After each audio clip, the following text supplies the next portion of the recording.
Okay.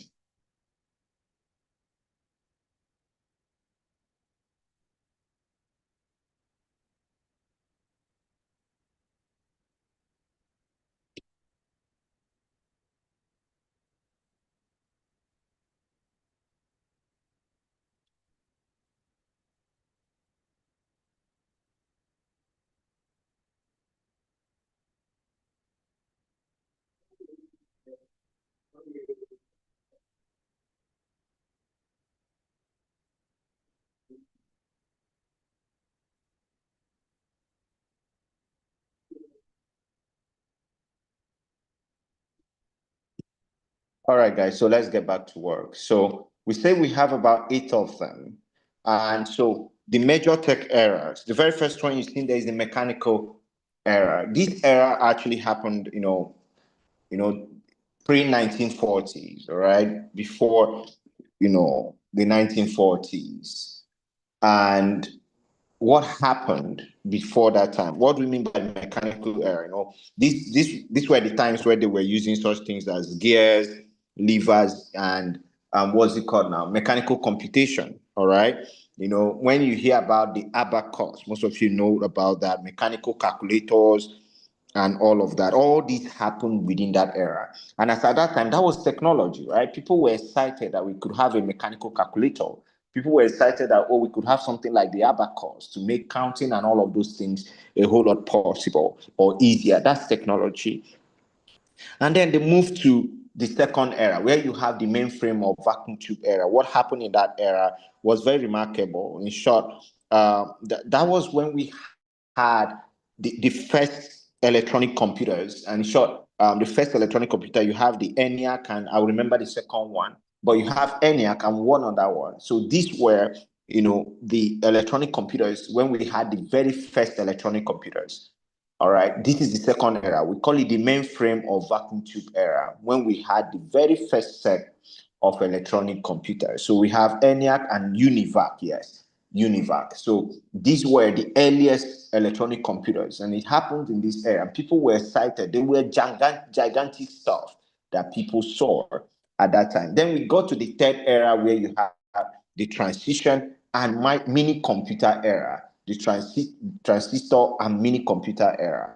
All right. This era saw the replacement of vacuum tubes from the previous era. All right, trying to make computer a little bit smaller, faster and even more reliable. So that's what happened in this era. Okay, so the vacuum tube, like I said earlier on, in the second era was quite gigantic. It was massive. Okay, and then we started moving to this transistor and mini computer era, where, okay, let's reduce this stuff and make it a whole lot more, smaller. Make it a whole lot more, reliable, make it a whole lot more faster and all. This era, one of the things that you need to know about the third era, okay, if I'm correct, is the fact that this was when we experienced the birth of programming languages and operating systems. This third era, this is when we saw the birth of programming languages and operating systems. When we talk about, we're talking about like Windows, okay? That's what we mean by operating systems, okay? Then let's look at number 4. Just a minute. Let me just make sure that I have everyone with me. Please, if you're still with me, say hi. If you're still with me, say hi. If you're still with me, say hi. Thank you. Okay, good. Thank you. Thank you. Thank you. Thank you. Thank you. So I said this third era, we experienced the birth of operating systems and programming languages. Okay. Then we move to the fourth era, which is the personal computer era. That's the PC era. So computing started shifting from organizations to individuals and homes. So in the previous eras, it was basically organizations, companies, government organizations, big NGOs and all that, they were the ones who had access to all those computers and all. But now, in this fourth era, we started having people, having their own computers. And that's where IBM came into the picture. I think Apple Macintosh came into the picture at that time as well. And then Microsoft Windows and some others, okay? And then the fifth era, which happened to be one of my favorite eras, is the internet and .com era.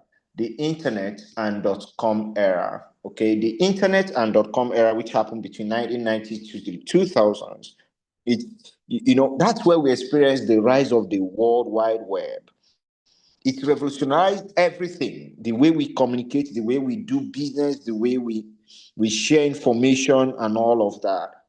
This particular era changed a whole lot of things. Now, the .com boom, I think that was around 1995 to either 2000, 2001. They saw it was massive, okay? Just like AI now, we had that boom about the internet.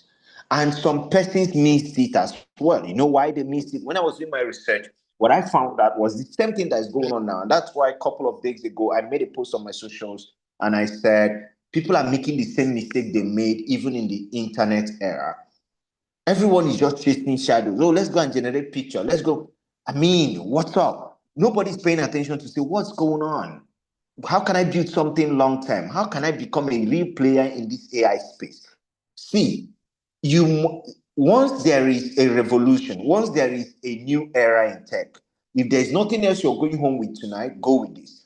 Once there is a new era in tech, don't follow the crowd. Don't follow the crowd. That's why I ask you that question. If someone, oh, I want to video how to generate podcast, ask yourself, then what next? Oh, an AI tool that can generate music, what next? If you generate a music, does not automatically mean now that you're going to be a big artist. You still have to understand the processes of uploading your music on various platforms. You need to understand what it means to promote your music for people to like them. You need to understand how to earn and build. Those things are strategic. And it's the same reason why most of you that wanted to become content creators did not become, because you focused on the noise and you did not understand the concept of building. You just felt that, oh, if I do this video and post it, I'm supposed to have 5 million likes. And then tomorrow I'm supposed to monetize. And then next tomorrow, it doesn't work like that. So you don't follow the crowd. You must position yourself where you influence the system. You must position yourself where you make everyone chase shadows, where you're chasing the real deal. See, as good as we understand this system, we could run a course. By the time we're done, we will ask you to rate this training and tell us how much you would have paid. You will see if any of you would have said, I will pay 5,000. None of you probably. You will want to pay more. Don't worry, when we're done. So that could have been, oh, you do it 1,000 people, but there is a system. The system is always give everyone else, let them chase shadows while you stay at the back and build the real thing. Did you not hear of crypto? So many persons, there were seminars there and there. People were going to learn crypto. Hey, crypto. NFC came. People were, hey, they are saving picture of monkeys and all. How many people today are still in crypto? But you see, those of them that understood the system started building systems. They were building platforms. They were building agencies. They went deep to understand what this is going to be. They are still there. They are still making money. Most of them built solid academies. So that's what happened in the internet era. You experienced that boom for the .com boom, this www.this.com, this.com. It was a boom that era. People did not pay attention. That's why some businesses that were there since the 1990s, they are struggling now. They are coming to us as a company and say, oh, we want people to find us online. But these businesses, some of them started this business in the early 90s, the early 2000s, when we had the internet and .com. They were chasing shadows. That would have been the time they would have established themselves. They established their businesses. The sixth era is the mobile and social media era, which all of you are very much familiar with. All right. We have people coming in, we're doing stuff, social media, mobile, this one, smartphones and all. Again, it's a very serious era. It's still there. all right? But we had that peak between 2000, 2010s and thereabout, and people took advantage as well and all. Then you have the cloud and big data era, which is one of the most powerful eras again. And this era, we started dealing with data. There was a shift from what is known as local storage to now cloud computing, where we use such things as Azure, Google Cloud, and all. So there was, businesses began making decisions based on data. So we had that data-driven business model and all of those things. And then the final era is now the AI era, which started since the 2020s. And, it's amazing how this whole thing is going up because we now have the generative AI, which is at the center of tech today. AI is transforming industries already, from automation to healthcare and all of those stuff. Okay, we're expecting another era, which I'm going to share with us at the end of this training, which is the more reason why you have to prepare and equip yourself. It's a very powerful era, it's the quantum computing era, but I'm not going to bore you with it now until then. So we have 8 of those eras that we talked about. Now, let's proceed. So before we continue, I'm going to ask us a question. I just need you to drop one era you can remember or you wrote down. I've already removed it from the screen, so you can see. Just drop one era that you can remember, or maybe one era you feel is your favorite era, or one era you feel like you want to research more on. So let's do that. Drop. Let's go. Oh, personal computer error. Savior, I saw that. Nice. Joyful Green, Rose, Jonah, thank you. Michael Godwin, the AI era, mechanical era. Gideon, you already said AI era. Nice. Victoria Oludoyi, the mobile and social media era. Yeah, that's one powerful era there. The internet.com era. Yeah, call me. Thank you. Amazing people. Thank you. Yeah, I love your energy. Let's just keep it up. Yeah. Okay. So now let's go back to class. Adopting new technology. So there are 5 stages. Whenever there is a new technology, there are 5 stages. And as we're proceeding, I want you to be able to ask yourself, which era am I even on? Like, which stage do I want to be? And which stage am I currently on? And which stage do I want to be? All right. Now, the first era you're seeing there is actually what you rather just refer to as the innovators. All right. You have the innovators. And these innovators, they are the first to try new technology. They are risk takers. They are visionaries. All right.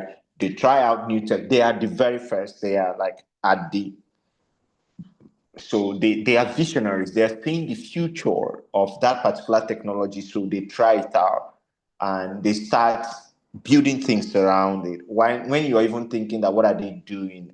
Does these people think at all? So they're already, pushing hard. Then you have the early adopters. That's number 2. These early adopters, these guys are trendsetters, all right? They are opinion leaders. They help drive acceptance, all right? So while the stuff is there, they are helping drive acceptance. They're saying there is possibility here. This thing has a future. This is it. I mean, that's what they do. As such. So you say, you just have about 13.5% of people there. Innovators, you just have 2.5% of people there. Then you have the early majority.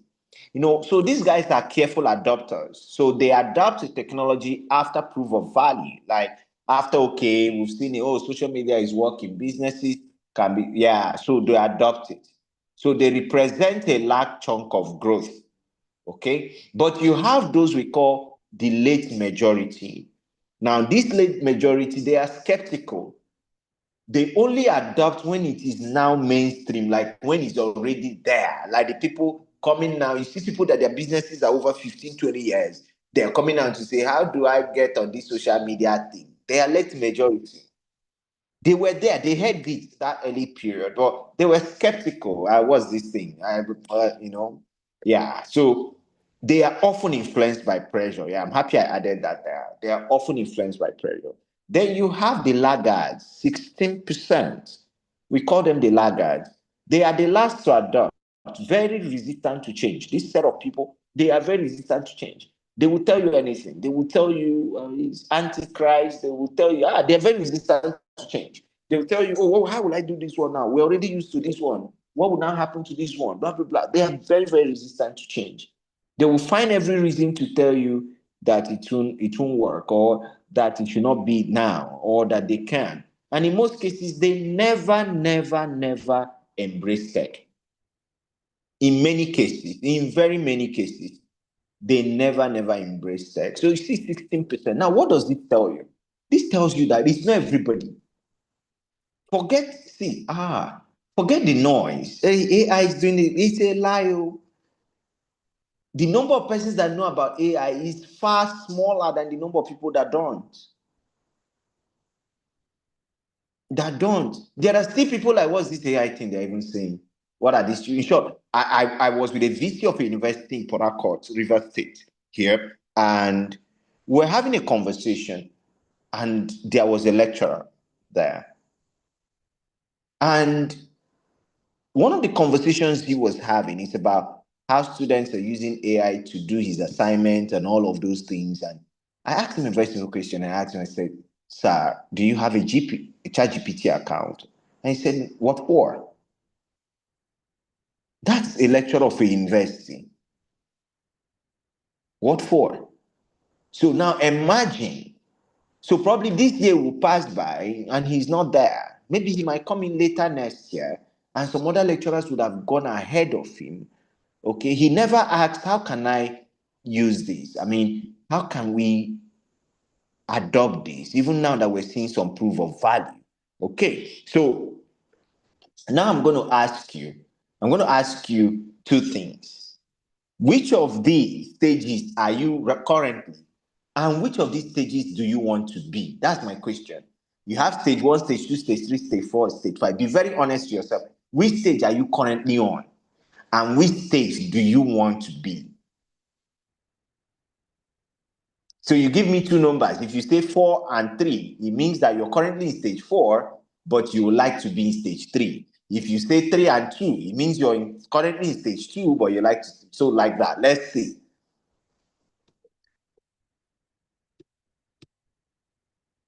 Let's see. Hey, I'm seeing 2 and 1. I'm seeing 1 and 2. I'm seeing 3 and 2. Yeah, so between stage 2 and 1. Yeah, 3 and 2. Oh, nice. 4 and 2. I like those that are being extremely very honest. Okay. Nice, nice. Okay, please don't be idle. Go to the comment section and enjoy yourself. This training is not for too much serious people. We're just going to be enjoying ourselves here. Okay, so I'm seeing 3 and 1, 3 and 1. Okay. Uh, Rita said 5 and 4. Rita, I have a problem with that. If you're in 5, I'll need you to be in 3 or 2. Don't be in 4. Don't be in 4, Rita. Rita, please make me that promise. Just make me that promise that you end up in 3 and 2 at most, please. Don't be in 4. Don't be, if you're in 5 now, that's fine. I don't have a problem. By the time we're done with you guys, nobody will be in 5, 4 at all. But I don't want it to be in 4. Thank you, Keriat Chief Horn. Thank you. I like that 4 and 2. Okay, Rita, thank you. Thank you for promising me. I'll be looking out for you. Thank you. All right. So let us go. Okay. So if you look at the next slide, you will see what I did there. So you see innovators, you see the visionaries, then you see the early majority, we call them the pragmatists. Okay. The late majority, we call them the conservatives. The laggards, we refer to them as the skeptics, the early adopters, and of course, these guys, we call them the visionaries and tech enthusiasts. Okay. Boom. So let's go. What is AI? What is AI? So pay attention carefully, everyone. So we say artificial intelligence is the simulation of human intelligence in machines that are designed to think, learn, and make decisions. I want you to take note of those three things: think, learn, and make decisions. Can you type it for me in the chat box? Please, someone do that for me. Think, learn, and make decisions. Think, learn, and make decisions. Think, learn, and make decisions. Do that for me. Think, learn, and make decisions. Thank you, thank you, thank you, thank you, thank you, thank you. I so much love our energy. Okay, I just have a feeling that this might be the best cohort we've had so far. Okay, so think, learn, and make decisions. So let me explain this to us very quickly. We said it's a simulation of human intelligence. So what it means is that there is a human intelligence which is already there, and we want to simulate that particular intelligence in machines. And what does human intelligence do normally? For example, we can think. So whatever I say now, you can process it, you can think. You can think. Number two is that you can learn, and that's why you're here. I'm saying some things you already know. I'm probably saying some things you don't know, and you're learning. Okay, you're also relearning. Okay, you're unlearning stuff.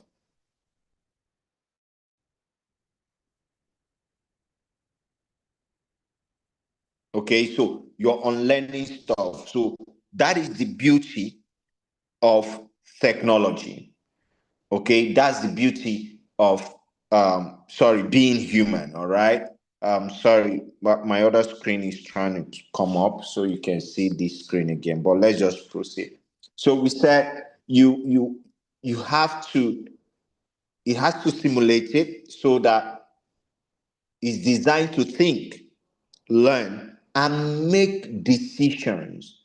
So you decided to join this training. You decided to be on this call tonight. If I say type this in the chat box, it's you make that decision that okay, I want to type it. That's what we're simulating. So it is called artificial intelligence. Now listen. You have the human intelligence, which is actually more superior. I will say that again, which is actually more superior as at today. The only difference is that as a human, you have emotions. You see that? You have emotions. As a human, you have feelings. You can get angry. You can forget. But machines don't. Machines don't have emotions. And one of the biggest mistakes you don't have to make is to hand over your intelligence to a machine. You don't have to believe that, oh, I'm using this AI, and then you just believe that it is automatically more intelligent than you. That is where the problem starts from. You must first understand that, oh, more, I'm a human being, I'm intelligent. I'm very intelligent. This is just a machine. And what happens is that this machine is working on data. It's operating on data. It's operating on data. Data has been trained, data has been collected, trained, and that is what is working. Tomorrow we're looking at AI technology, and you're going to see, we're going to look at those steps. So AI helps automate tasks, analyze data, and generate insights at a very large scale. And I said there that AI is for you. It is not against you. AI is for you. But you must understand, you must see AI as a machine that is loyal to you. A machine that wants to say, I want to do this. It's a literal machine. It can take instruction from you. It's loyal to you. It could do whatever you want it to do. But you don't have to throw away your own intelligence. Because the truth about AI is that if you're intelligent, it will help amplify your intelligence. And if you're not intelligent, it will also help amplify your dumbness. That is, it's just that simple. So AI will help amplify your intelligence, or it will help amplify your dumbness. So it's now up to you to decide and say, which one do we even want? Which one do I want? Do I want some that can do I want to amplify my intelligence? And so that's when you see some person share some things from AI, you just become irritated, because the truth about it is that it will just amplify how, I'm sorry to use the word, but how foolish or how dumb. And I'm sorry to use that, but that's the truth, right? So we must always understand that. Now, let's look at types of AI. And we're going to look at it. Yeah, you're correct, one neck career. So let's look at it. So going to look at three types of AI.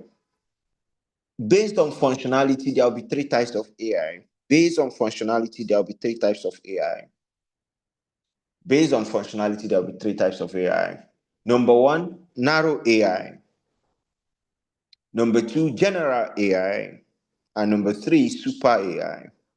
Based on functionality. So what does this mean? The narrow AI are those of them that will focus on very simple tasks. For example, for those of you using iPhone, you know Siri. Okay, for those of you, for some of you, you must have heard of Google Translate. Okay, so you can be able to translate stuff. It's just focus on a single task. It just focus on a single task. So hey, Siri is to take instruction from me and execute it. That's all on my iPhone, for example, or my MacBook, for example. All right. So it's just that simple task that is designed to do. We call them narrow AI. Then general AI can perform any intellectual task like a human being. Okay. And a whole lot of research is still going on around that. Okay. And we have tools already in that area. So human beings can design proposals. We have AIs that can now help do stuff like that. Human beings can help do this, and this. We now have AIs can also do all of that. You draft strategies. There are AI tools that can help do that. So it can help perform any intellectual task like a human. And then you have number three, super AI. This is hypothetical, right? As much as there is work going on, it is believed that we're going to have the type of AI that can surpass human intelligence. Now, we're not talking about the one that can simulate human intelligence a whole lot faster, because most people mistake the fact that we're going to have AI that will do it a whole lot faster. Like faster doesn't still mean that it surpasses human intelligence. It is because we're human, we don't even explore a good percentage of our brain. All right. But super AI is going to surpass human intelligence. Okay. So we have three types of AI based on functionality. So let's see who can be the first to drop the three types of AI based on functionality in the comment section. Let's go. Let's go. Let's go. Let's go. Three types of AI based on functionality. Narrow, general, super, narrow, general, super, narrow, general, super. Oh God. I love an intelligent class. Weak, general, super. Yeah, favors, I like that. Thank you, thank you, thank you, thank you, thank you, everyone. Thank you. Okay, you guys are making this worth my time. So thank you, everyone. Ajiboye, thank you. Ubon, Michael, Barida, thank you. Okbara, Joyful Green, thank you, everyone. All right. Amazing, amazing. So let's go to emerging types of AI. This is now based on application. Based on application.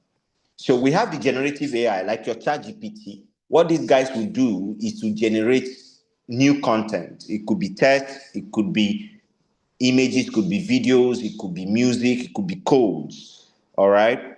So we call them generative AI. which of course we're all going to be using, we're going to be learning in this course. Then you have the agentic AI. These ones, the idea is that they should be able to perform tasks autonomously, making decisions without minimal human input. So we're going to build agentic AIs in this class. So you're going to see. So we build agentic AIs. They are going to perform tasks without your input. All right, they can do stuff without your input. That's why we call them agents. Let me give you an example. If you want to rent a house, the ideal thing would have been for you to leave the house and you start going about everywhere asking people, is there an empty house in this compound? Is there an empty house in this estate? Do you people have an empty house inside your compound? That's what you would have done. But now there are people you call house agents. Without your input, without even them knowing you, they have gone to look for empty houses that are up for rent, and they have been able to go find it, and you can now read. That's what agents does. So the agents can perform tasks autonomously. They can make decisions for you without minimal human input. Then you have the predictive AI. The predictive AI uses data to forecast outcomes. Predictive AI uses data to forecast outcomes.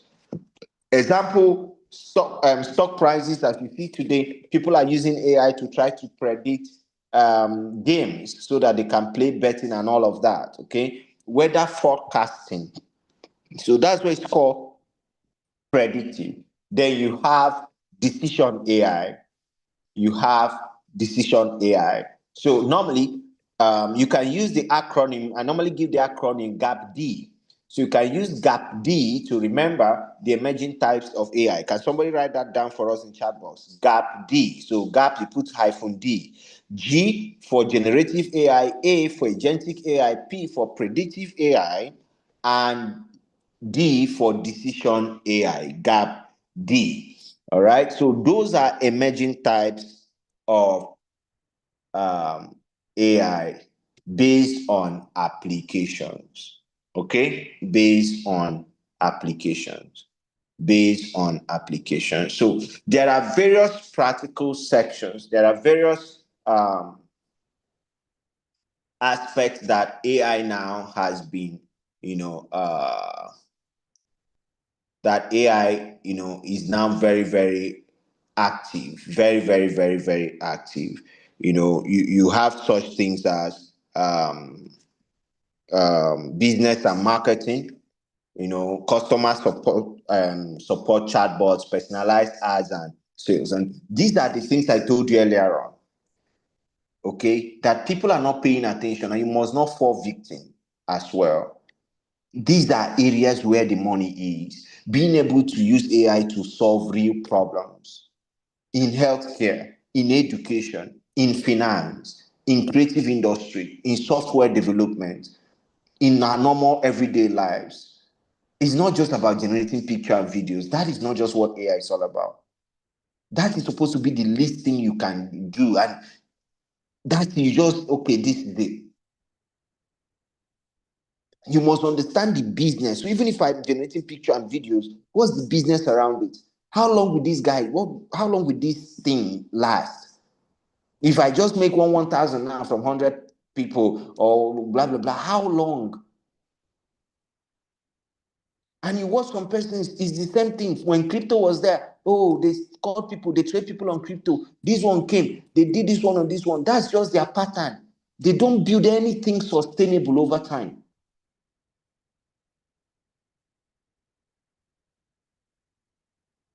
That's it. I want to come and learn how to create video so that you can go and monetize your YouTube. How many YouTube have you monetized yourself? Until you now go into start learning, you now realize that for you to create a video of 3 minutes, 4 minutes, you will need to create as many as possible. Go back to CapCut now. Is CapCut new? Why did you not learn CapCut since that CapCut came out? Now you have to go and master CapCut so that you can put the videos together, edit it properly, download it, add this, add that, and all. There must be discipline to work. And that's what you need to build yourself in within the next 30 days. The discipline to say, this is the stage I want to be. I don't want to be in this phase, this stage. I want to be here where we have just few percentage of people who are controlling that system. All right. So let's move on. Now, the next thing we're going to look at, sorry, please. Sorry, guys. Okay. Just permit me, sorry. Okay, cool. So the next thing we're going, please confirm you can see my screen.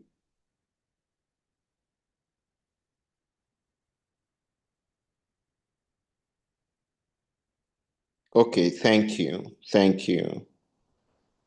Thank you. So let's look at this now. Let's start. Understanding the foundation. All right, we still have about 29 minutes. Understanding the foundation. So we have what is called the LLMs and prompts. LLMs and prompts. LLMs and prompts. Okay, LLMs and prompts.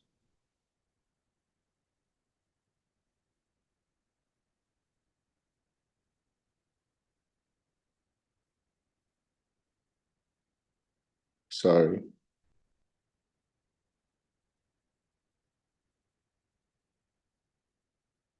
Okay, so LLM and prompt. So LLM stands for three things: large language models. Please type it in the chat box. Large language models. Large language models. Please type it in the chat box. Large language models. Thank you, Favors, or thank you. Obong, thank you. Thank you. Obong Thomas, thank you. All right. Okbara Lucky, thank you. Thank you. Thank you, everyone. Nimi Adrel, thank you. Prince Odo, thank you. James, thank you. All right. Okay. Peter Godwin, thank you as well. All right. So large language model. Now pay attention. Pay attention, please. Pay attention. I need you to give me your ears. Just pay attention. So large language models.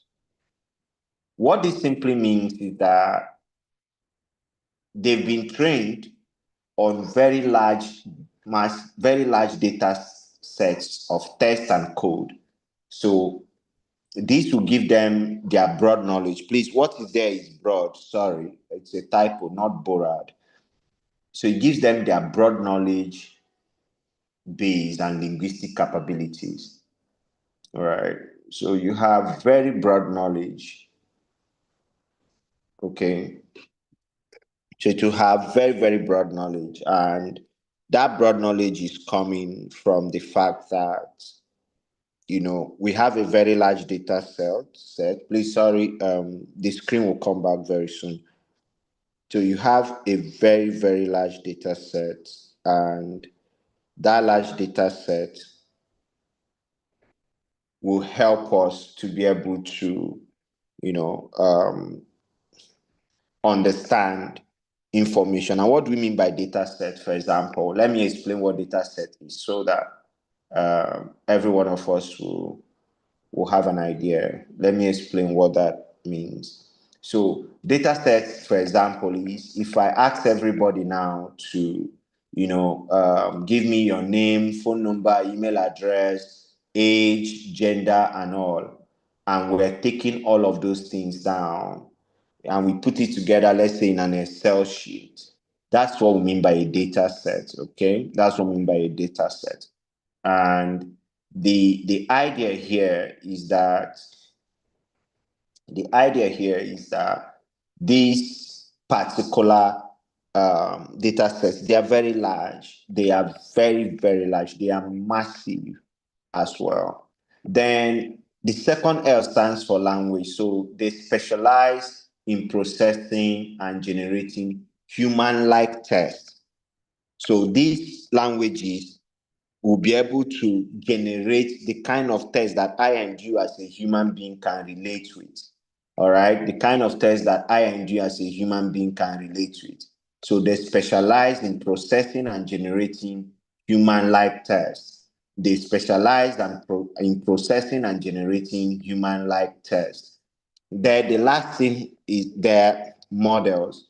So they are very complex algorithms. They are mathematical models, and they are designed to perform these test prediction tasks effectively.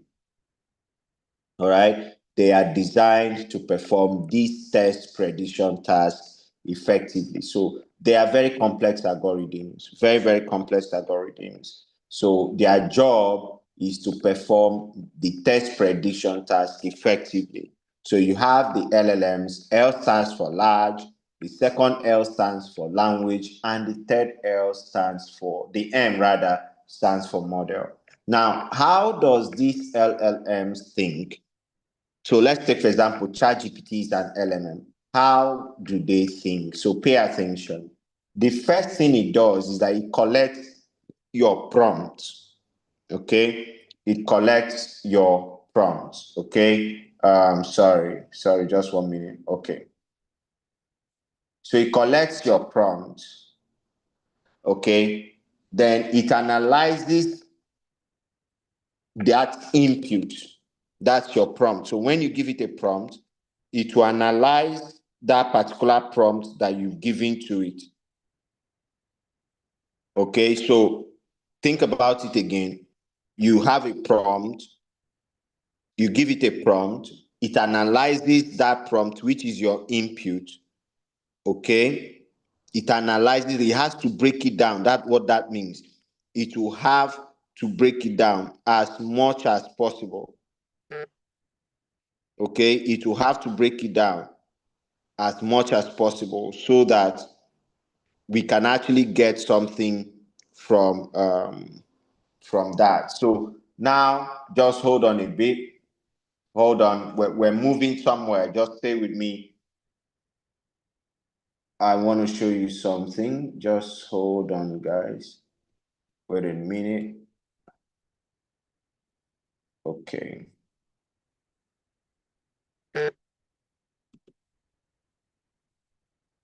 So I really, really want everyone to follow.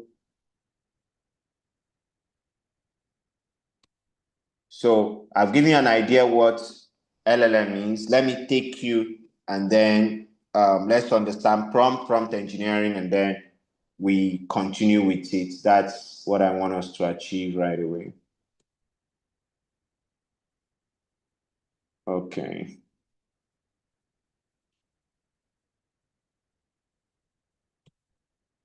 All right.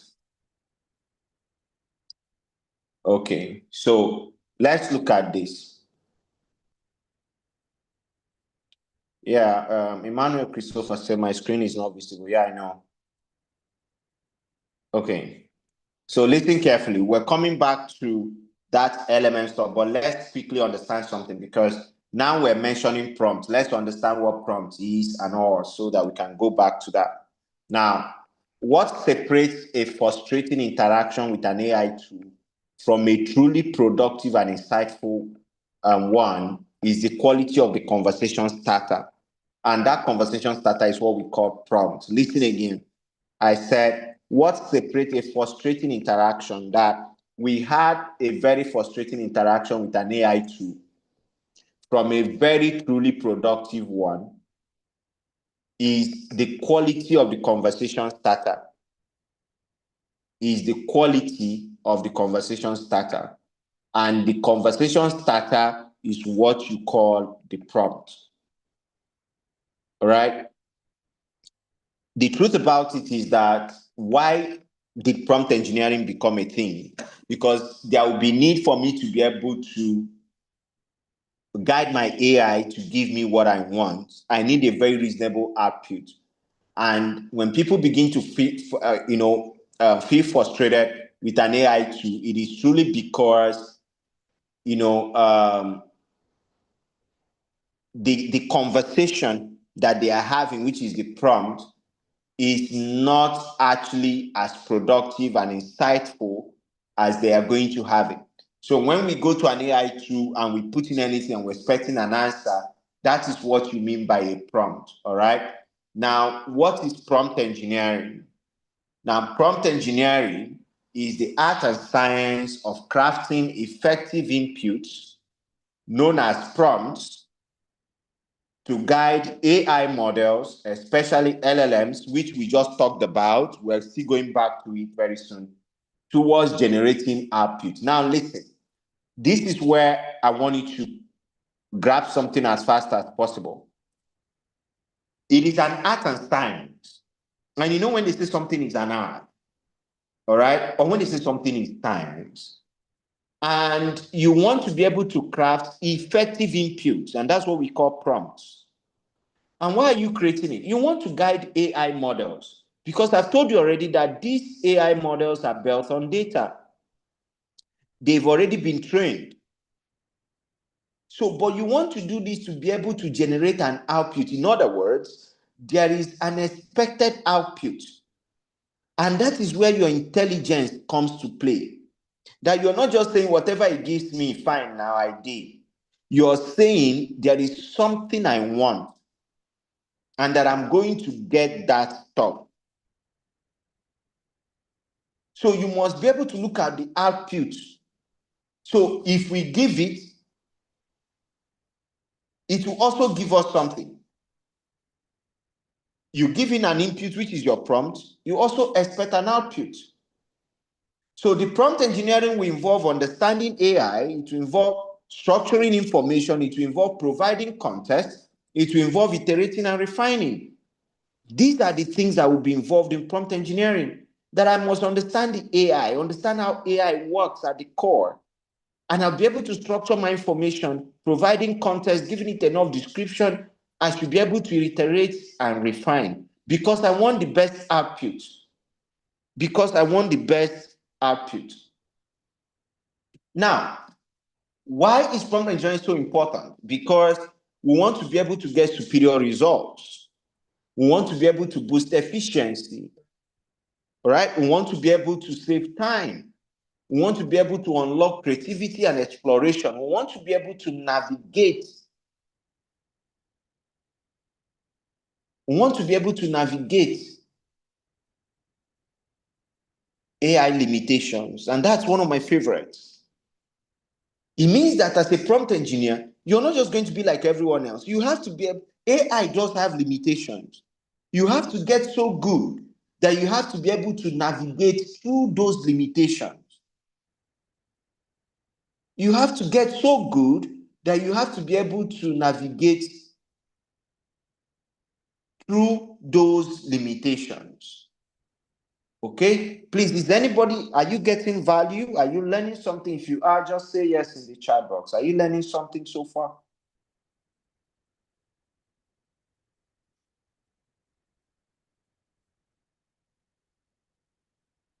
Thank you. Thank you.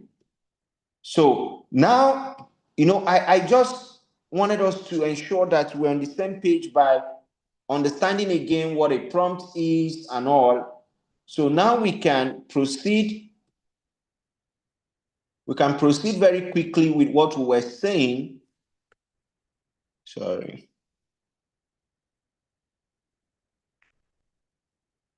So we can proceed very quickly with what we were saying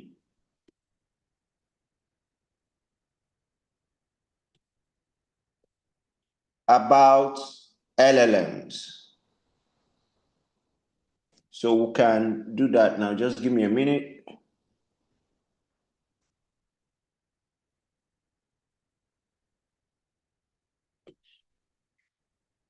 Oh.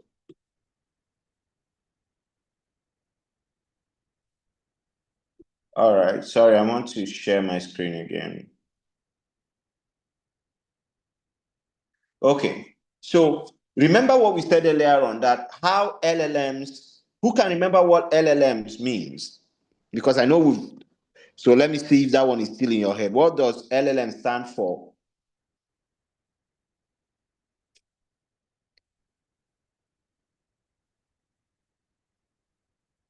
Okay.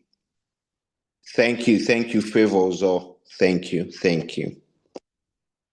Thank you. Aha. Man, this class is brilliant. Whoever is not in this class is missing out. Oh, don't mind me. I like teaching a very intelligent class. So thank you, everyone. Thank you, Gloria Jaja. Thank you, Egu, Gloria, Vicky, everyone. David Coco, thank you. Career, Career Tifon, thank you. All right, let's get back to work. So, how LLMs think? Remember, I've already told you number one that LLMs collect a prompt, all right? It takes a prompt. Number two, it will analyze that prompt. We already know what a prompt is now. So, it will analyze that prompt. Step three is that it will start predicting the most statistically probable hit piece of the test to generate. That is, it has taken the prompt, it has analyzed it. So it starts looking for a way to give you the most accurate result. That's what that means. Because, like we said, there is data that has been trained on. So it will start, okay, if we pick this one plus this one plus this one, this person say this one, and then we get you a result. Now it will generate the piece and then add it to a sequence. It will generate the piece and add it to a sequence. Then what will it do next? Then it predicts the next most probable piece, and so on. So when it gives you this, it's waiting. It will also start waiting for the next thing. It can say, okay, would you want me to now do this? Because it has already added it to a sequence. All right. So remember, it will collect the prompt, it will analyze it, it will start predicting what should be the most accurate result, and then it will generate the result and add it to a sequence, and then begin to predict the next move. Now, how does this LLM see prompts? When you put your prompt, how does it even see it? Do you know that your LLMs, like your generative AI, maybe like ChatGPT, for example, does not see your prompt later by later? Because remember, it's a model. Remember what we said, it's large language model. And we said that model is a program, it's an algorithm. It's not processed later by later. So when you ask ChatGPT, tell me more about Africa, it's not just seeing those things like an English word. It does not process it necessarily word by word. LLMs break down tests into units called tokens. Everyone type tokens in the chat box. LLMs will break down that test you're typing in, right? It will break it down into tokens. Tokens. Tokens. Tokens. So tokens are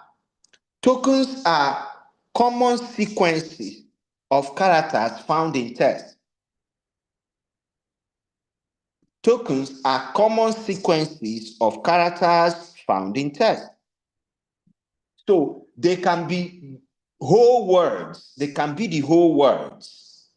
Okay? They can be parts of words. For example, let's say you put going, Going.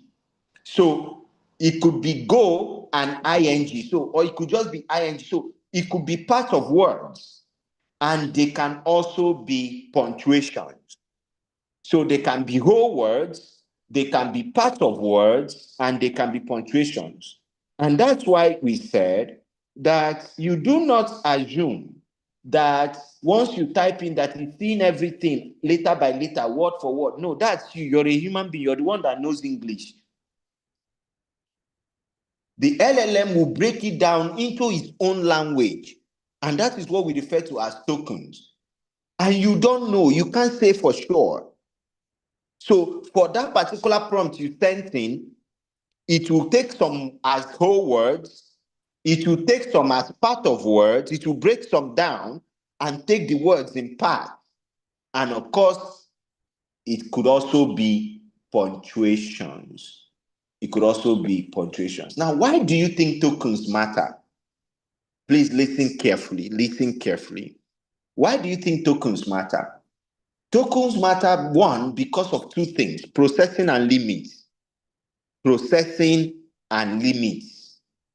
Processing and limits. This is exactly why tokens matter. Is how the AI numerically represents language. That's what I'm trying to explain to you. That is how AI understands whatever you're asking it or you're trying to tell it to do. That's how AI understands it. But number two is even more powerful.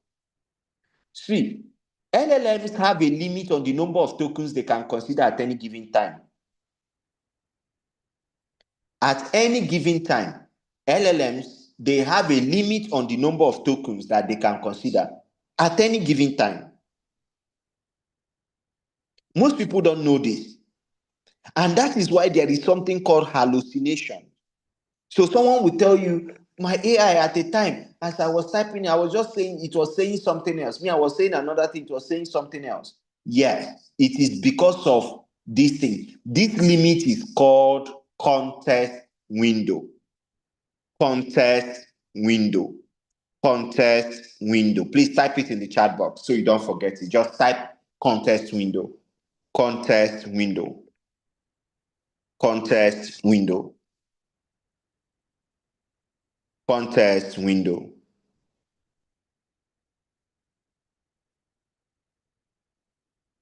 Yeah. So most LLMs, have a limit on the number of tokens they can consider at any given time. And take note that this token is both the input prompt and the generated output. Right? The input prompt and the generated output. That is what makes up your context windows. Okay? Please don't forget. That is what makes up your context windows. Okay? I will say this again. There are two things. There are two reasons why tokens matter. What are they? Please write it in the chat box. Let me see. There are two reasons why tokens matter. What are they?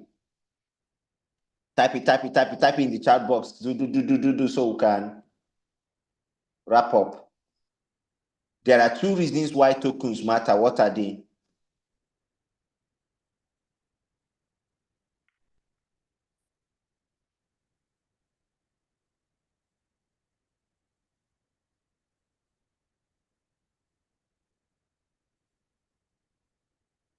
Thank you.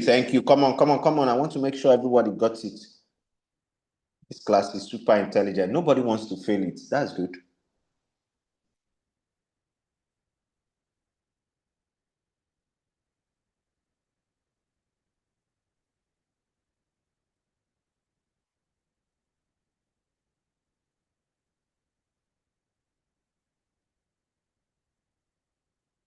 All right. All right. Amazing. So remember we said that LLMs will have limits on the number of tokens. And I'm saying the tokens is not just your input. So as you're using a particular LLM within a particular time, once it hits the context window, it will start hallucinating. You might be talking about fashion design, and now it's talking to you about the war in Iran. That's hallucination, right? That's hallucination. Okay, maybe what I would do, I will share. I will just share as much as I can remember now. Chat GPT 4.1. The context window is about 1 million tokens. 1 million tokens. That's the context window for GPT 4.1. But what's it called? Gemini, I think Gemini 2.5. Gemini 2.5 also does have 1 million tokens. Claude Opus 4, is it Opus 4? Yes. Claude Opus 4 has 200,000 tokens. Elon Musk's Grok, I think Grok 4 now. Yeah. Grok 4 has, Grok 4 is about 256, is it 256 or 256,000 tokens. All right. I'll confirm all of that tomorrow and share with you. Okay. So several of those LLMs, DeepSeek, I think DeepSeek has been steady on around 128,000 tokens and all. Okay. You have a couple of them. GPT 5.5, that one has always been 400,000 tokens or so. most recently. So you have context windows, okay? And these context windows is in pages. GPT 5.5, which is 400,000 tokens as context window, is approximately 800 pages. So once you're generating anything with that LLM and it gets to 800 pages, it has gotten to its context window, and is bound to hallucinate. It's bound to hallucinate. So context window, think of it as the AI's active memory of a specific conversation. It includes your prompt and the response being generated. So listen, just think about, okay, let me ask this question now because you guys are very intelligent. So let me ask you. Listen, if for example, my input prompt, like my prompt, let's say this is just an example. If my prompt is 12 tokens, like I put in a prompt and at the back end, the LLM saw my prompt, everything after I broke it down and he saw it as 12 tokens. And when he generated the output, everything was around 70 tokens.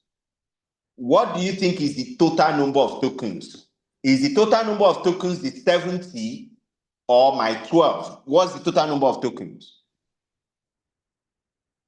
Thank you. 82. That's it. So that's what we're saying. Everybody's saying 82. Good. Everybody's saying 82. Now, if you're saying 82, let me ask you, if the context window of that particular LLM is 75, do you think from now that it will start to hallucinate? Do you think that it will start to hallucinate? Exactly. Yes, because the context window is 75, but the total number of my inputs and both my outputs is greater than that. So it will start to hallucinate. Thank you very much. So you guys have gotten what context window is. So it's not just your input. So context window sizes vary significantly between models, all right? From a few thousand, like I said, I've given you some examples, to hundreds of thousands of tokens, okay? Now, please, we're going to run this very fast. So the relationship and the input and output relationship. Don't worry, we're almost wrapping up now. Now, somebody type in QCR in capital letters. QCR. Quickly. You see, when we keep engaging like that, it makes your brain very active. So you don't just fake the class. It's a virtual class. So you don't say, oh, that's why I don't like learning online. So that's why you have to engage. So don't just watch those who are engaging. You too engage. Don't allow anybody distract you. Don't let anybody distract you. If you have to run into your room, lock the door and learn. Anybody that is distracting you now, that person, I'm telling you, they send the person from the village. That person they are controlling that person from the village now. So, QCR. So, QCR stands for quality, clarity, and relevance. Quality, clarity, and relevance. Quality, clarity, and relevance. So, what this is saying is that the quality, clarity, and relevance of your prompt.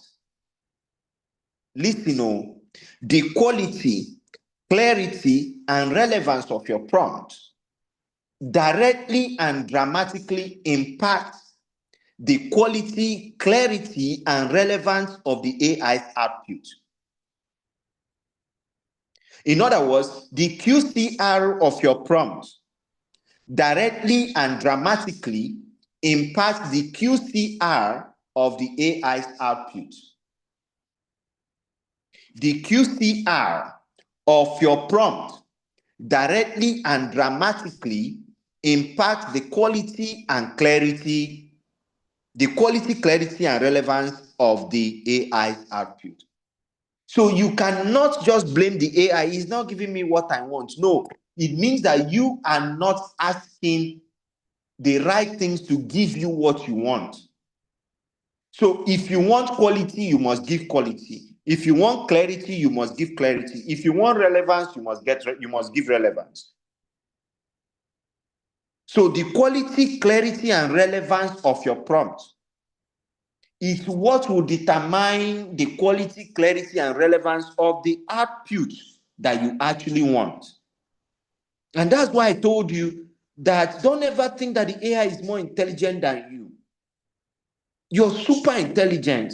You must see the AI as a tool that just wants to make it a whole lot easier for you. Right? Just think about it. If you're driving, I'm in Port Harcourt right now, and let's say I want to move from point A to point B. If you have the car, you can't just go and then you just tell the car, oh, you put fuel, you just enter the steering. You know, unless it's a self-driving car. But even at that, you must be able to tell you clearly where you're going to. AI are not mind readers. Please drop that in the chat box so that someone will see. AI is not a mind reader. AI is not a mind reader. It's not reading your mind. It's not reading your mind. It's not a mind reader. The problem with us is listen. You must learn from now henceforth how to patiently craft a prompt. It is not, see, the what makes you a good prompt engineer, it's not in the speed at which the result comes out. It is in the quality and clarity and relevance of the result. It is not that, oh, I just type up, I don't give me answer. No. It is that it gives me the kind of answer that I'm looking for. So if you go into the exam hall for an exam of 3 hours, and 20 minutes later you say, I'm done, and eventually you fail everything, what's the essence? Is it not better that you even stay in the hall until they start collecting paper, and finally you score 80 or 90? So that is why you must avoid laziness. You must avoid being lazy. You're going to see in this class, I'll give you examples. There are prompts that took minutes to sit down and craft because you want a particular result. There are prompts that you have to make research with even AI itself to know something so that you will know what to prompt. There are prompts that you have to take pen and paper and you write down what you want first.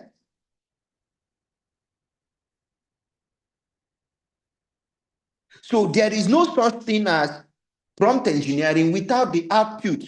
Don't think that prompt engineering is just what you will give in. I will say this again, that what makes you a prompt engineer is the fact that you're getting the result that you expect, not that you are just able to craft a prompt. Let me tell you this, and it will interest most of you, that recently, most top companies in the AI space are picking up guys who are prompt engineers. And what they are doing is that they give you something and say you should write the prompts that can generate this thing exactly the way it is. That's what prompt engineering is. That you can take someone's proposal, the person say, I generated this thing from AI, and you can look at that proposal and you can know that if I prompt it like this, I can get exactly this format that this proposal came with. And that's why I told you that you must not allow the noise out there to deceive you. As long as you're part of this training now, you have to be matured. You have to be very aggressive with knowledge and say, see, I want to get to the depth of this thing and I want to be at a certain percentage. I want to leave those people. I want to be at least in the top 20%. Someone, for example, comes on social media and say, oh, if you copy this prompt and paste it on your chat GPT and put your image like this is how it will come out. Go and try it. And everybody start copying that particular prompt and putting it there. But it's a simple thing that someone would have just copied. You can just carry a particular image, put in your ChatGPT and tell ChatGPT to give you the prompt that one can use to generate an image like this. It is not hard.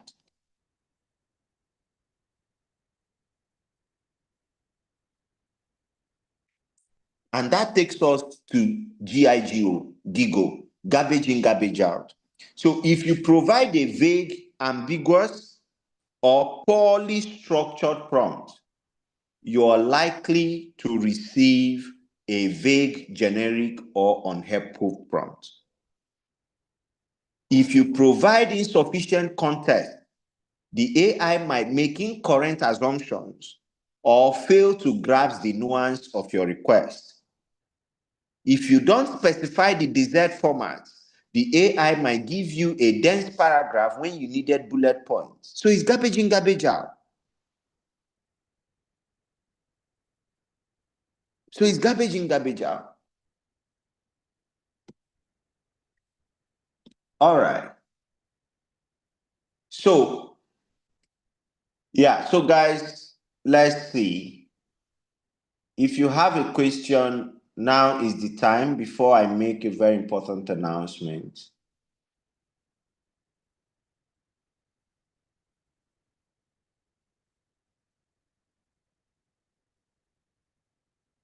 First, Ayaye. So, first, Ayaye, you have a question. I've taken notes. First, you have a question. I've taken notes.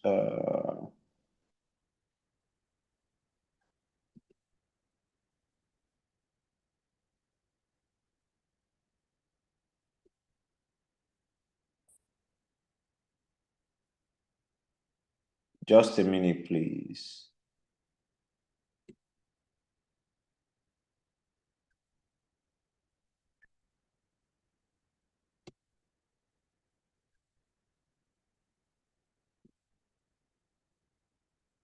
Okay.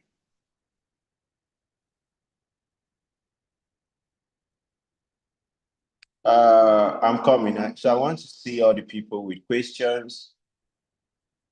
Then we can make progress.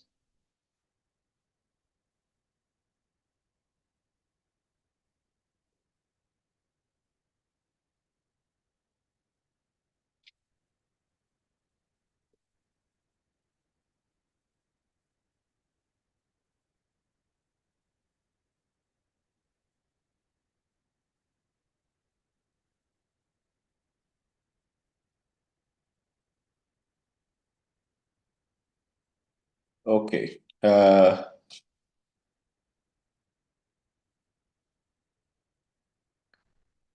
Okay. Please hold on a minute, guys, so that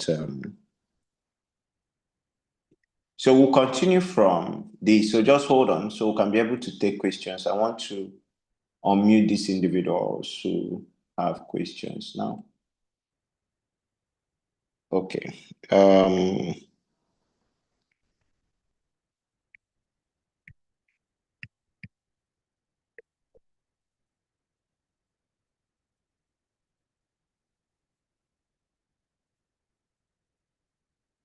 Okay. Ekweruwa.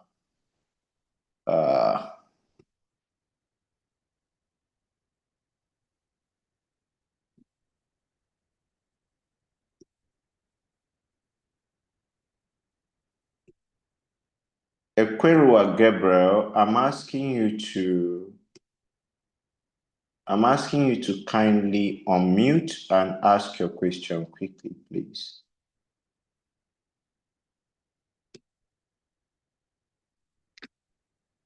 Ekweruwa, unmute and ask your question. I'm asking you to unmute, yeah.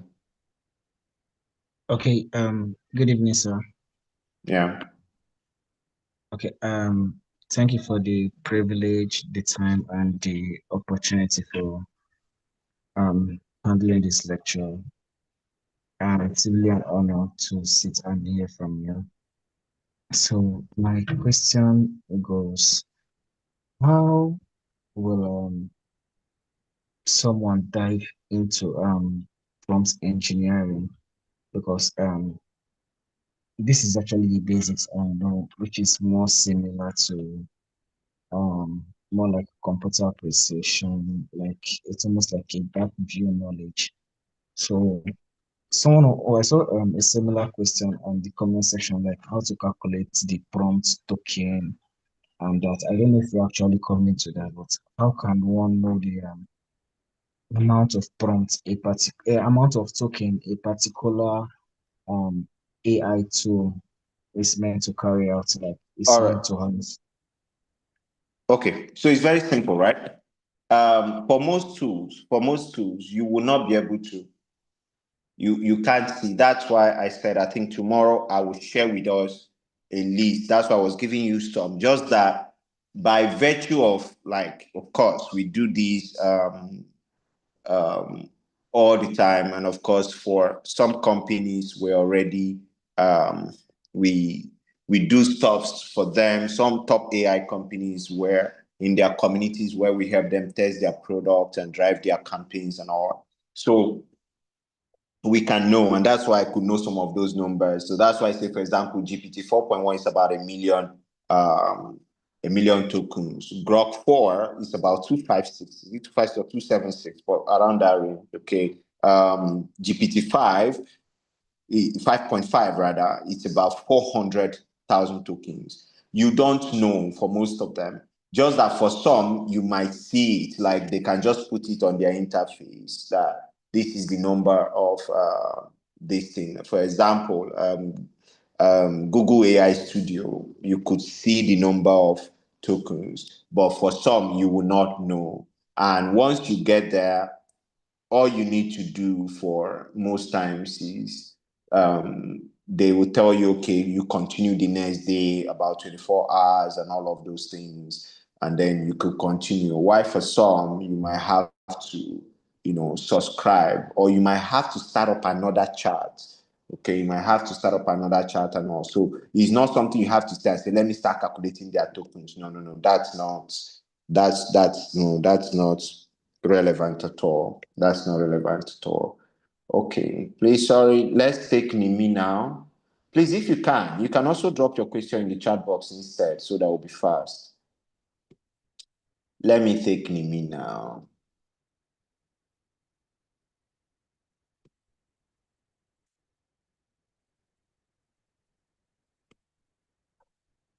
Yeah, Nimi, I'm asking you to unmute, yeah. Okay, good evening, sir. Hi, good evening. I wanted to ask how the tokens work. Like, how are we going to know that this is what AI is going to select half of the prompts I just wrote?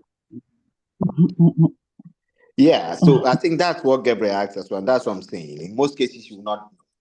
All right. And if you've been on a particular chart for a very long time, you can be able to, for most generative AI, you can also ask them to know how far for that chart the number of tokens you've done so far. But like I said, it's not something that should bother you that much. Okay. It's the tokens that much. 1 million tokens is not a joke, actually. Yeah, it's not a joke at all. So it's not something that happens all the time that people are just as some person stay on a particular chart for all they are doing. They want to find out about YAM, is that same chart. They want to find out about World Cup, is that same chart and all. All right. And especially now that we have different generative AI, you have to be able to um, try out some other generative AI to do some other things, depending on the one you're more comfortable with. But it's not something that should bother you. Trust me, if it's something that should bother you, I will let you know.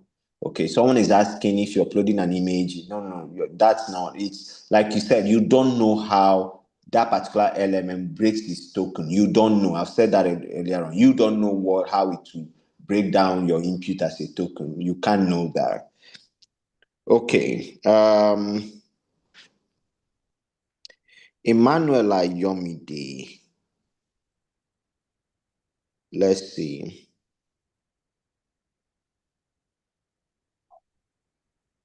Yes, Owo Tochukwu, yes. For what you asked, yes. Maybe we'll try it in one of our sections. You'll see.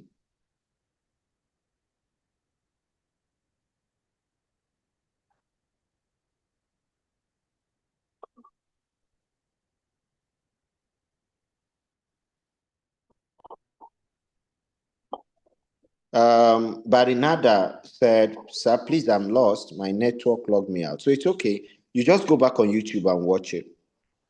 It's going to be there until the end of the training before we pull it down.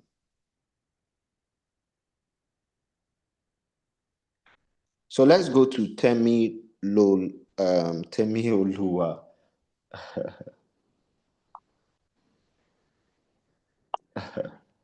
Let me come to me.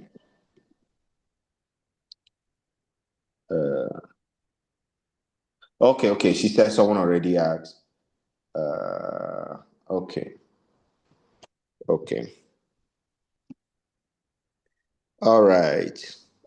Happiness and Salam.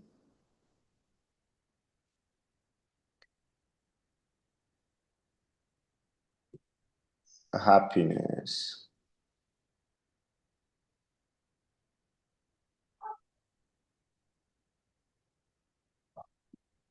Okay, I don't think Happiness is still on the call.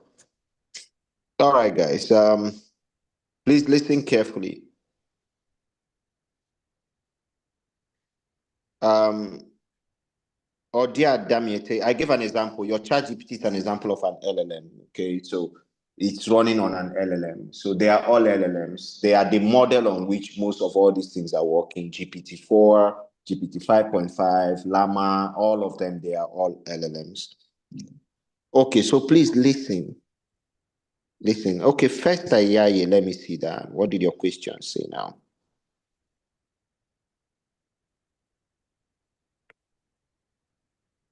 Okay, sir. In a case where you've exhausted all your tokens, okay.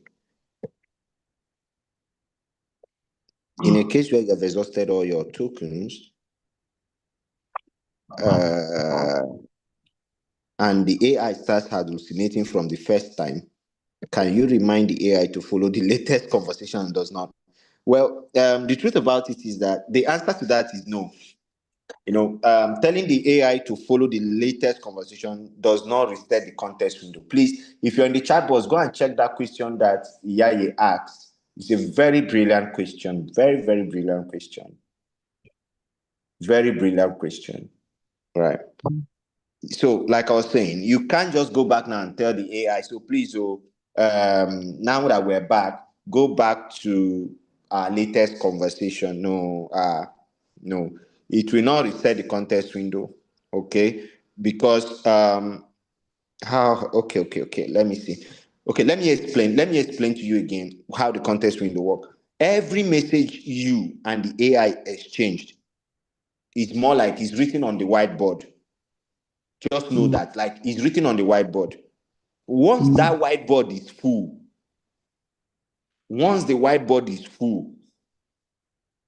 there are only three things that can happen.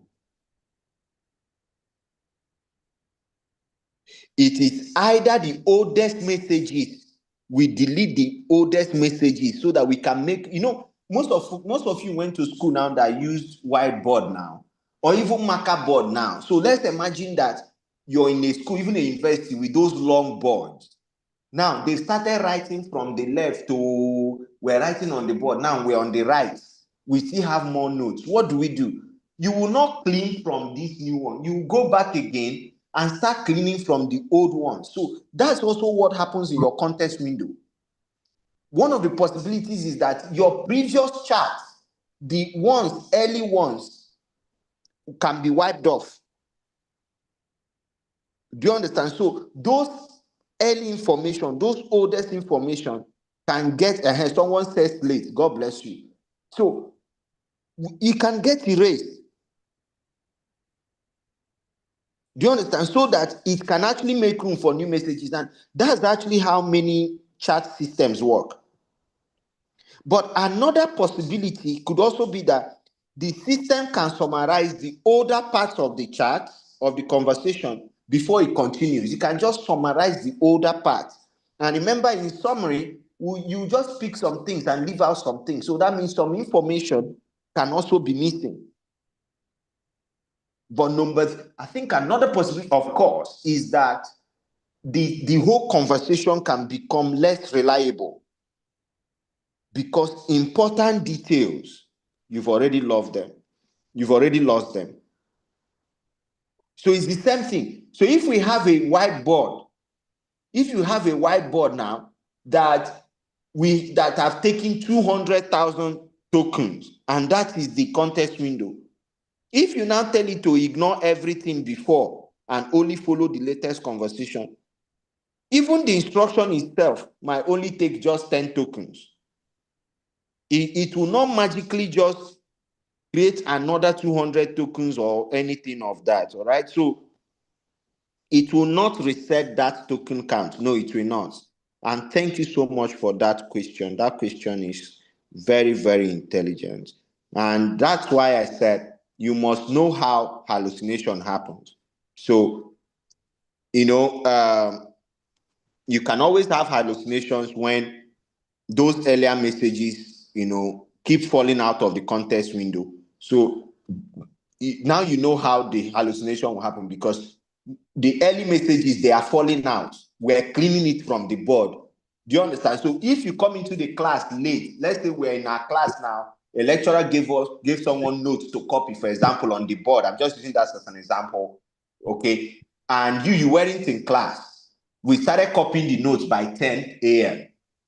And we've cleaned the initial part and started writing from that initial part again. When you come in, you will not see those ones. So you will just, whatever you want to, decision you want to make will be based on what you're seeing on the board. All right? So thank you very much, guys. Thank you very much. And Iyaye, thank you for that question. First, Iyaye, God bless you. That question is a very powerful one. All right, guys.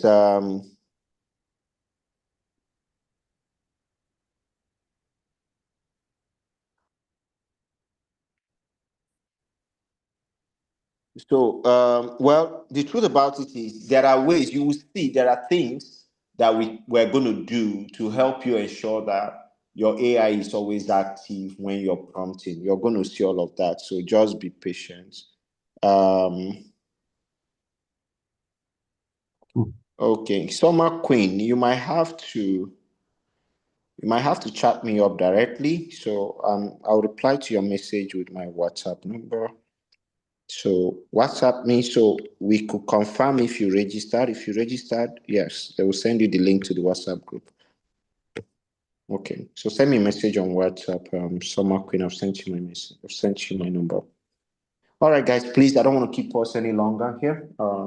It's our first class. Normally, our class will run from 7 to 9 to 9:30. So always come prepared every day.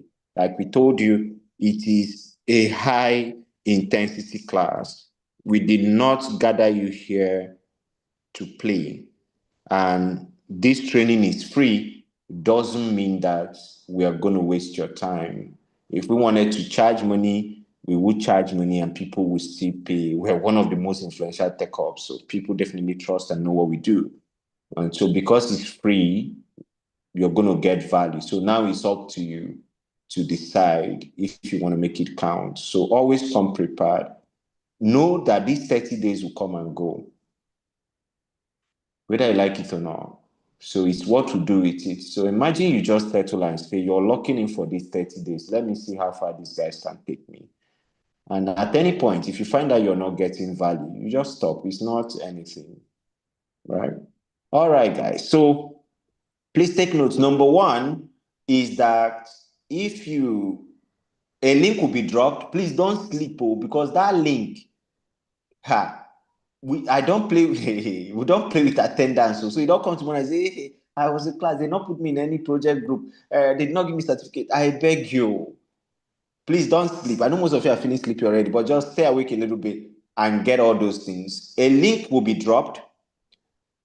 All you're going to do in that link is, number one, go and quickly drop 5 things you learned today. So once you put your name, put your email address, you will see lesson 1, lesson 2, lesson 3. So in lesson 1, just put what you learned. Lesson 2, put the second thing you learned. Lesson 3, put the third thing you learned. That's all. And you submit. By the end of tomorrow's class, there will be a quiz. Once tomorrow's class ends, we will drop the link for that quiz. So if you have time, go and rewatch this video on YouTube. You can just be playing it, putting your earpiece and be doing whatever you're doing tomorrow so that you always be fresh. If I see a way to just only accept everybody that is here for the rest of the training, I'll be happy. You guys are super intelligent. So I want to maintain a very bright class. Do you understand? So tomorrow you get your quiz. It will cover everything we've learned. It's not like it's hard exam. It's just like all the things you were dropping in the chat box. You will see questions around it. But for today, guys, just you go put in things, you put in your name and be consistent with your name. Who should I use now that will not be offended? I think Gabriel asked a question. I heard his voice, so I know he will not be offended. So let me use Gabriel's name. Gabriel's name is Ekweruwa Gabriel. Today, don't go and type in Ekweruwa Gabriel. Tomorrow, you type in Gabriel Ekweruwa. Next tomorrow, you type in Gabriel E. Next tomorrow, you type in Ekweruwa Gabriel. Just be consistent with your name for once. Be consistent. I'm seeing Mayena Achibong. Maintain it. I'm seeing Margaret Ataisi. Maintain it. Maintain that name. I beg you. I'm seeing Nimi Andrea Jack. I don't go and put Nimi Andrea Jack today. Tomorrow you now put Jack Andrea Nimi. Next tomorrow you now say Andrea Nimi Jack. I'm begging you now. I beg. So it will be easier. And put the name you know, that's how you want it in your certificate. Put your email address, then put the 5 things you've learned for each of those things like that, because those things are what we're going to be using to form attendance. Once you submit it in the form, the WhatsApp group will be opened. Those 5 things you learned, you will just copy it and come and drop it in the WhatsApp group. That's no stress. Just do it like that. Let's enjoy ourselves, follow our instructions. Don't worry, you'll be fine. You'll be fine. So somebody said human AI is confused. See, all I'm saying is I'm going to drop a link, put your name, email address, and 5 things you've learned today from today's class. You drop it there. Someone will check it and you have a score for it. We only have 2 scores, 150. The other one is 0. So make sure the 5 things you're putting there are 5 things we've learned today. Anything at all. We've learned contest window. If contest window, remember, type in contest window. That's fine. If you can explain it a little, that's fine. Anyone you remember. If it's about the tech errors, you can mention some of them you remember. That's all. I'm not asking you to do anything extraordinary. Just allow your brain to work. Once they drop that link, they will shut it down in 20 minutes. Once the link is dropped in WhatsApp group, they will shut it down in 20 minutes. And thank you so much that someone is sharing the YouTube link. So after the class, go and watch it there so that you can gain value for the quiz tomorrow after our class. So please don't be late for tomorrow's class. Don't be late. Please do well to go and follow Invoicer.